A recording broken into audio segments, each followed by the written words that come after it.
नमस्कार मित्रों, जय श्री कृष्ण। श्री भगवत गीता 17वें अध्याय का महात्म। भगवान श्री नारायण लक्ष्मी जी से बोले कि हे लक्ष्मी जी, अब 17वें अध्याय का महात्म सुनिए। मंडलीक नाम का एक देश था जिसके राजा का नाम दुशासन था। एक राजा किसी और देश का था। दोनों ने आपस में शर्त बांधी, हाथी लड़ाए और कहा जिसका हाथी जीतेगा सो ही धन पावेगा।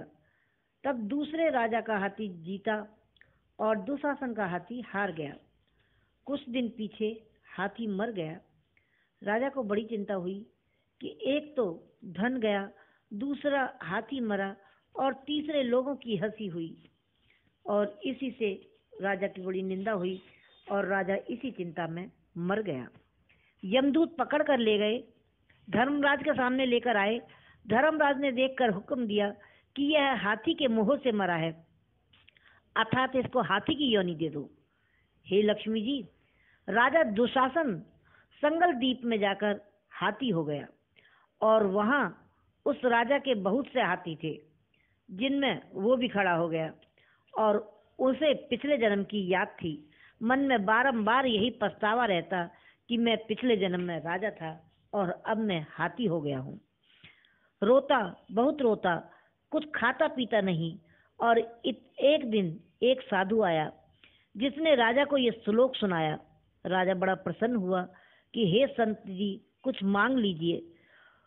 उसने कहा, और तो मेरे पास सब कुछ है पर एक हाथी नहीं है। राजा ने ये सुना तो वही हाथी जो कुछ खाता पीता नहीं था, और वो वही हाथी उन्होंने संत महाराज को दे दिया। राजा ने ब्राह्मण लेकर उसे अपने घर लेकर चले गए और दाना रात को दिया उसे हाथी को खाने के लिए, तो उसने कुछ नहीं खाया, ना ही पानी पिया और रोता रहे। मन में चित्त में कोई ऐसा हुआ कि मुझे इस योनि से छुड़ा दे। इसी प्रकार के सोच दिन रात उसे लगी रहती। उस साधु ने महावत को बुलाया और पूछा कि इस हाथी को क्या दुख है, कुछ खाता पीता नहीं। महावत ने देखकर कहा कि महाराज, इसे कुछ रोग नहीं है, इसका शरीर एकदम ठीक है, इसे शारीरिक रोग नहीं है। साधु ने राजा से कहा कि हाथी कुछ खाता पीता नहीं है, खड़ा रहता है और रुदन करता है। ये सुनकर राजा अपने आप देखने के लिए आया। राजा ने बड़े बड़े वैद्य बुलाए, महावत बुलवाए, सबको हाथी दिखाया।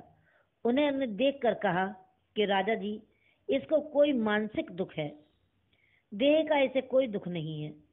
तब राजा ने कहा कि हाथी, तू ही बता, तुझे किस चीज का दुख है।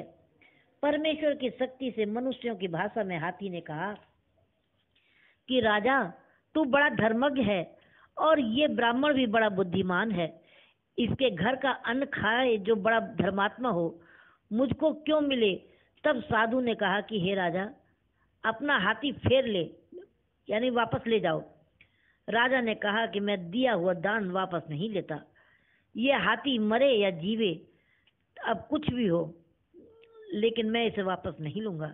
तब हाथी ने कहा कि हे संत, तू मत कल्प, तेरे घर में कोई गीता का पाठी हो, गीता पोथी हो, जो मुझे 17वें अध्याय का पाठ सुना दे। तब उस साधु ने ऐसा ही किया। तब लक्ष्मी जी सुनिए, 17वां अध्याय सुनते ही तत्काल उस हाथी की देह छूट गई और आकाश से विमान आए। देव देही पाकर विमान पर चढ़ के राजा के सामने आकर खड़ा हुआ।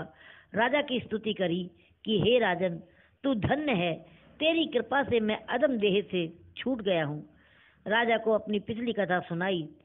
हे राजन, मैं पिछले जन्म में राजा था, हाथी मैंने लड़वाए थे और मेरा हाथी हार गया था।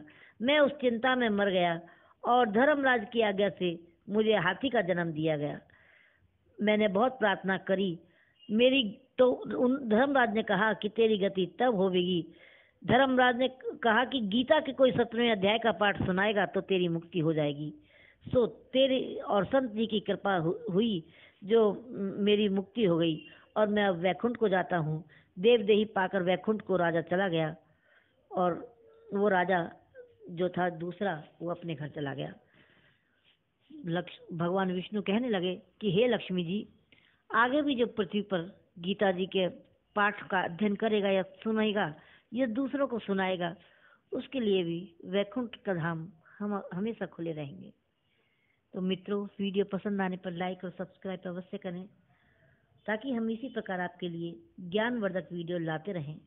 नमस्कार, धन्यवाद, जय श्री कृष्णा।